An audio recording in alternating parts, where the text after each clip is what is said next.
What's up guys, Sylar here with One Legion TV, and I am back with another guide, this time showing you how to unlock the hidden world quest to kill Kosumoth the Hungering. Unlocking this quest will give you either the reward of the Fathom Dweller, which is the mount you can see I'm on right now. It is a water only mount, kind of looks like a jellyfish demon thing, and it will increase your swim speed, but as I said, only usable in the water. The other reward is the Hungering Claw, and these alternate at every 2 or 3 weeks.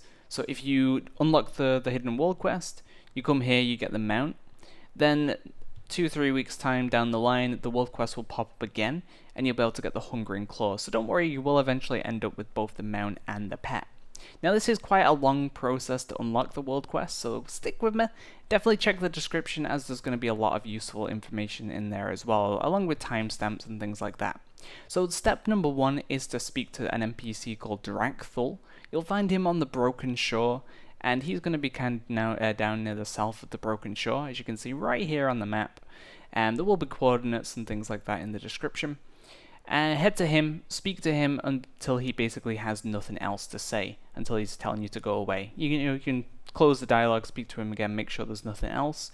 Once that happens, that's kind of like step 1. So once we've done that, we can head towards step 2. Now I would recommend some kind of water walking mount or gliders or water walking potions or some kind of swim speed mount, as those are going to be extremely useful during the course of the video. So if you can pick some up before you start this, I would seriously recommend it, as you'll thank me later on. So step number 2 is to pick up this item called the Weathered Relic, and this is going to be quite hidden. We need to head into the Broken Shores, quite a bit in, very near the kind of scenario area. We're going to find this cave called the Musty Cave, as you can see where I am on the map right now. There's going to be this musty cave, and you're not going to be able to get inside it. But what we have to do, as you can see all the bodies nicely arranged in front of us, we have to kill ourselves. So what we're going to do is run over here, and we're going to pull this Dreadlord. We're going to do the Legion a favor, and we're going to let them kill us. So he's going to pop over here, he's going to go ham, and he's eventually going to kill us. You will have quite a long run back to your corpse, so just be prepared for that one.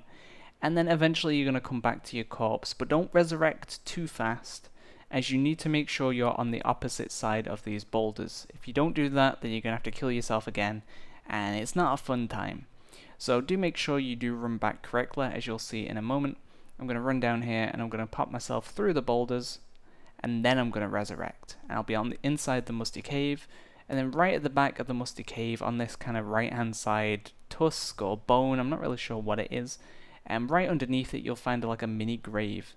You'll be able to loot this. It's very difficult to see. Loot that and you will get the Weathered Relic. This is going to allow us to start collecting orbs. There's going to be 10 orbs in total, and those orbs need to be clicked in a very specific order. If you do them in the incorrect order, you'll have to start again. So once again, make sure you're following this video along, or following the description for information. Before we can start collecting orbs though, we do need to head back to Drak'Thul, and he's going to have some new dialogue for us. You're going to speak to him and he'll say his piece. Close the dialogue box, speak to him again, he'll have something new to say. Repeat this process a few times until he basically has nothing else to say. He'll tell you to go away. That'll be it. So just keep doing that until you just see the message go away, like that. Now we've unlocked everything we need to start collecting orbs. This is where the fun bit was, and they've hotfixed it recently, making it a lot more friendly for players. So orb number 1 is going to be in Azsuna. I would recommend taking the flight path to the Azsuna post, I think it's called. And then you're going to head a bit south, and there'll be coordinates and a map image in the description. But you're going to head to this tree, and inside the tree there'll be kind of this bush, and if you head down the bush, you'll enter inside to a hidden cave. At the back of this cave is going to be a nice little pretty waterfall thing, or sorry, like a fountain thing, and on top of it will be a orb. You'll be able to click that orb, and you'll get number 1. Now, as you see, I can't click it. It's because at this point it still had a 30-minute cooldown. So if one person clicked it, it took 30 minutes. But that is gone now. Everyone can click the orb, which is going to save you a lot of hassle, trust me. So that is orb number 1 clicked. Next up, we're going to move to orb number 2, which is going to be in between this path, kind of in between Surma and Stormheim. And right there on the map you'll find this kind of mountain on the left hand side. You'll be able to climb up it, and you'll be able to get all the way to the top. It kind of curls around a little bit. You'll be able to drop down to this lower platform where the tree is, and hidden just behind the tree is a cave. Now inside this cave is a very scary mob, so do make sure you CC him, whatever you need to do. Run to the back of the cave, click the orb, which is in a bag of scrolls at the left back, and then get out, because this guy will kill you pretty damn quick. So that is orb number 2. Orb number 3 is over on the west side of Val'sharah, and here once again we'll find a tree, and there'll be a hidden bush in the tree. You'll be able to head down there and get inside. Now there is also a kind of hidden path within the cave, which is on the left hand side of this kind of little desk, and here will be an arcane sentry. He isn't alive in the video, but he does a lot of damage. There you can see the orb. But the arcane sentry, he does a lot of damage if you let him free cast, so make sure you're interrupting his spells or using like stuns or whatever to stop him from casting, because he will kill you pretty damn quick. For orb number 4, we're going to be heading back to very close to Drak'Thul, just on the south of Broken Shores, and you're going to head down to where I was on the map. As I said, coordinates, stuff like that will be in the description to help you out. We're going to swim directly down, and this will be a little bit of a struggle if you don't have a swim speed mount, but you should make it before the fatigue kicks in.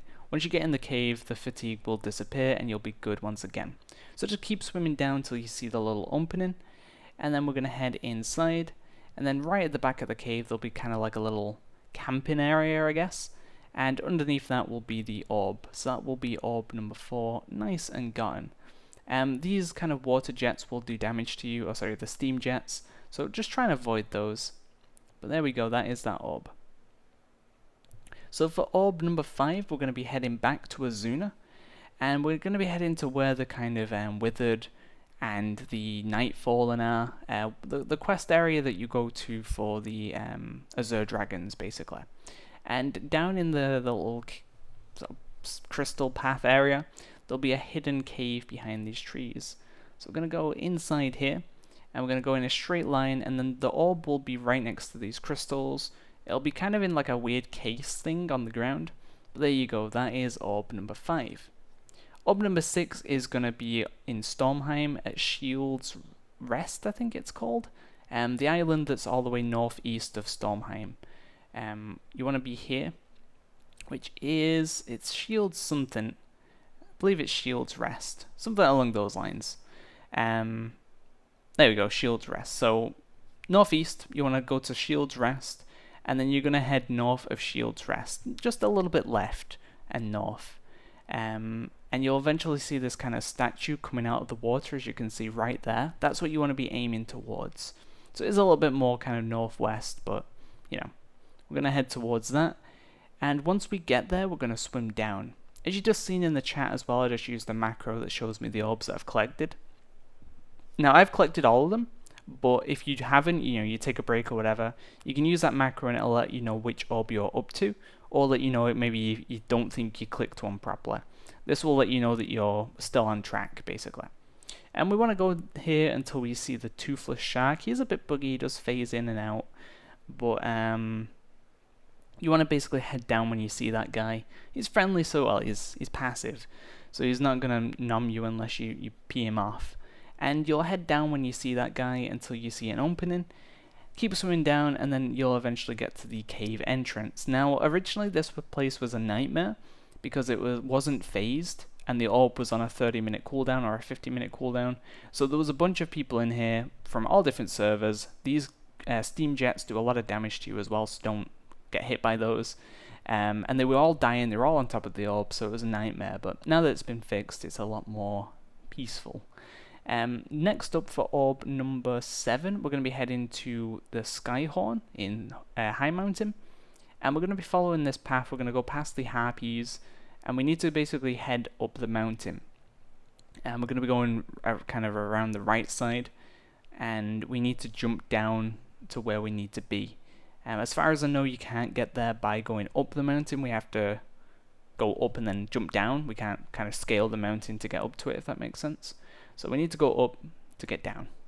And once we get to about this point, you'll kind of see the building that we're interested in. You know, the wooden Highmountain Tauren building.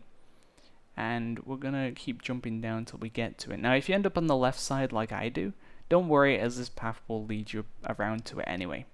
Now the actual hut itself isn't what we're interested in, but to the right of it will be this hidden little cave once again, and inside will be this skeleton, and inside his little mouth will be a orb. So there we go, that is orb number 7.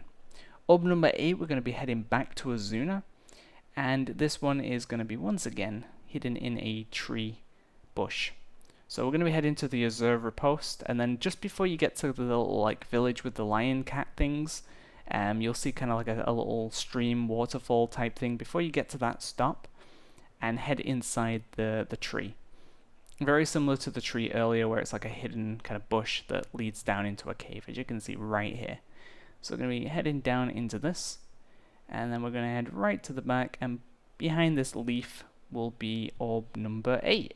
So we're nearly there, only 2 more orbs left now. Orb number 9 is going to be taking us to Eye of Azshara. Now not the dungeon, but Eye of Azshara is actually a zone as well that you can get to. It is a little bit difficult to get to. I would recommend going to the Broken Shores, going to the very edge of the Broken Shores as close to Eye of Azshara as you can get without getting fatigue, and then making the journey towards Eye of Azshara and making it as tight as possible. You basically want to reach safe waters as quickly as possible. And once we make it to Eye of Azshara, we're going to be heading to the southeast of Eye of Azshara, right into the middle of the sea basically.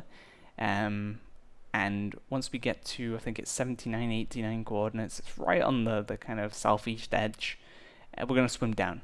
And once we swim down, we will find a sunken boat, and that's where the orb number 9 is going to be. Now this one's a little bit scary, especially the first time you come here, because the boat inside is very difficult to kind of get through, to maneuver, and there's a lot of weird placed obstacles and stuff that are difficult to swim through, so you might end up struggling to get through them. Definitely dismount if you're on a mount, because that will cause you a lot of issues. As you see, I already get stuck on the door, but there we go, we're inside the boat now. You can either go down through the bottom part of the boat or up through the top part. I prefer the top part, it just felt easier to get through, but even then it's still a little bit difficult. And then we're going to head around the right side of this piece of wood, and then we're going to swim down. And right at the back here is going to be a bit of like seaweed, and if we swim through the seaweed, it's going to take us into a hidden cave. Now you will get your breath back in here, so don't worry. And then right at the back of the cave, at the back right, you'll see some rocks, and just behind those rocks, as you can see right here, the water will kind of be dripping down on it, will be the orb in the water. So there we go, that is orb number 9 now, and there's only 1 more left, and the 10th is kind of easy to get. Now while you are passing the Eye of Azshara, I would recommend picking up the flight path. It's useful to have. Number 10 is with Drak'Thul. It's right behind him on the kind of slab, and when you pick up the 10th, he will kind of do a bit of dialogue, basically saying that you've taken the curse off him, the whispers off him, and the whispers are now yours. And that's letting you know that you've completed the prerequisite. You've now unlocked the world quest, and if you look on the map on Eye of Azshara, you should see the world quest to kill Kosumoth the Hungering. And you'll either have the world quest item to get the Fathom Dweller or the Hungering Claw.